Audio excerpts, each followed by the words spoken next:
Hey, what's going on, guys? Wrapping up first week of this half marathon training. So just as a recap, here in the local Nashville area, we started preparing for a half marathon on April 22nd, and this is the first week that we knocked out.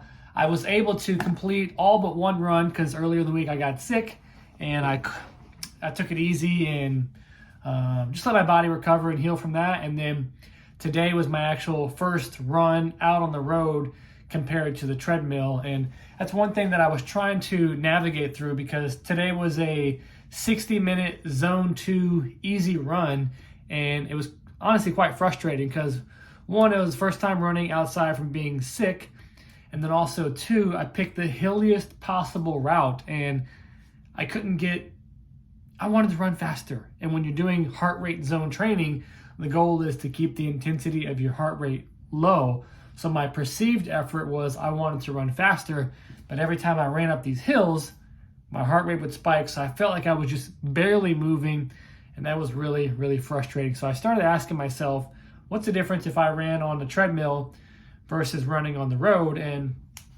it doesn't help that when I was younger, and in 2002 or something like that, I came across these DVDs called Runtervals or something like that. And I would follow these treadmill workouts from my high school bedroom. I had a treadmill in my room. Yes, I did.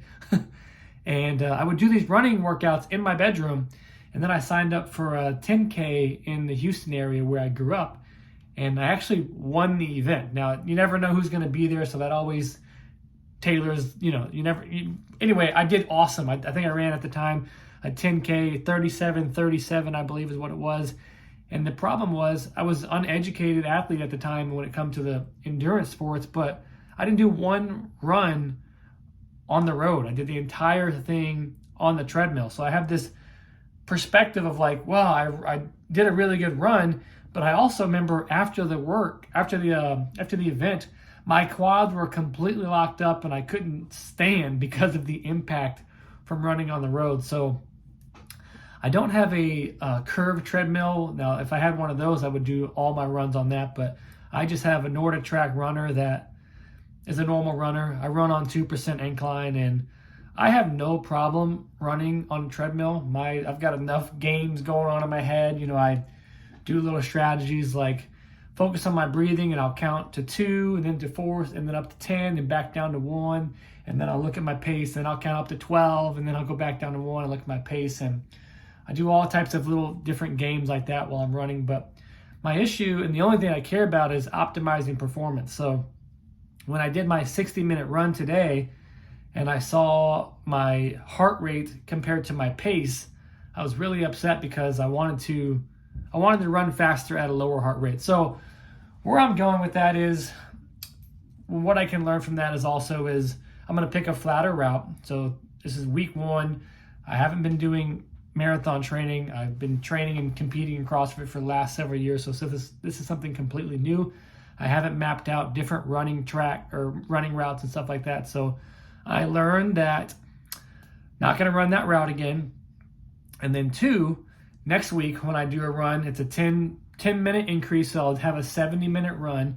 And then the goal, as you get more aerobically fit, is can I do the same heart rate at a lower pace? And that's what we're going to be measuring over the course of the next 12 weeks. I'm keeping my CrossFit training the same in the mornings. By the way, last year at the CrossFit Open, which is coming up in just 2 to 3 weeks, which I'm really excited about. Last year, I had to do the scaled open because I had a broken foot and I couldn't do all the events.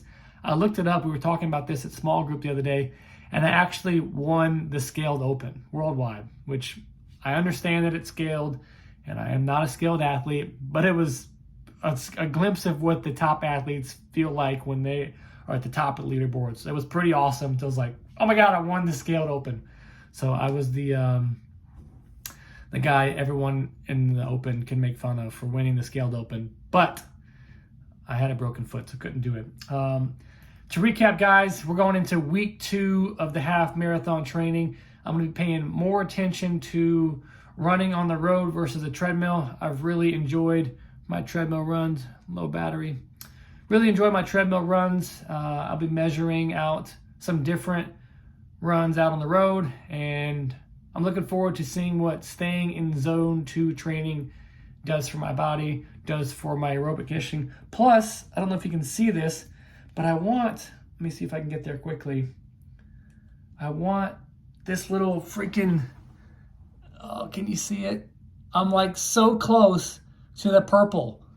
My VO2 max is estimated at 52, and I'm like this close away from going, it says excellent right now. I want it to tick over to the purple and see what it says. So I'm hoping to see what my VO2 max based off this can get to on Garmin. Also, last thing, I'm checking out the differences in a heart rate monitor. I've got a polar one, but I want to see, is it, people tell me that it's way more accurate measurement of heart rate, which I do agree with, but is there any difference of me getting a Garmin heart rate monitor as opposed to the polar that I already have? Who knows? I'll keep you guys updated. One thing I encourage my clients to do all the time who follow our programs at the end of the week on Sunday, ask yourself 3 questions. Write down when you're going to work out, what time, where, who you're doing it with, what program you're following. That's number 1, when you're working out. Number 2, ask yourself what obstacles could interfere with you making your workout. So if you have a workout scheduled with yourself on your calendar at Monday at 6 a.m. or 6 p.m., and you think through what could interrupt that, and something comes to your head like, oh, this could happen. I think I can get my workout in, but I might have to pick up the kids or whatever the case may be. Ask yourself, what are you going to do if that obstacle presents itself? So you're having a plan that is already, you have a backup plan, So those are 3 questions I ask my clients to do every week. If you guys want to hop on the training plan with us, heading into the half marathon training, or if you like more of the CrossFit stuff, head over to ksquaredfitness.com. Let's get it done.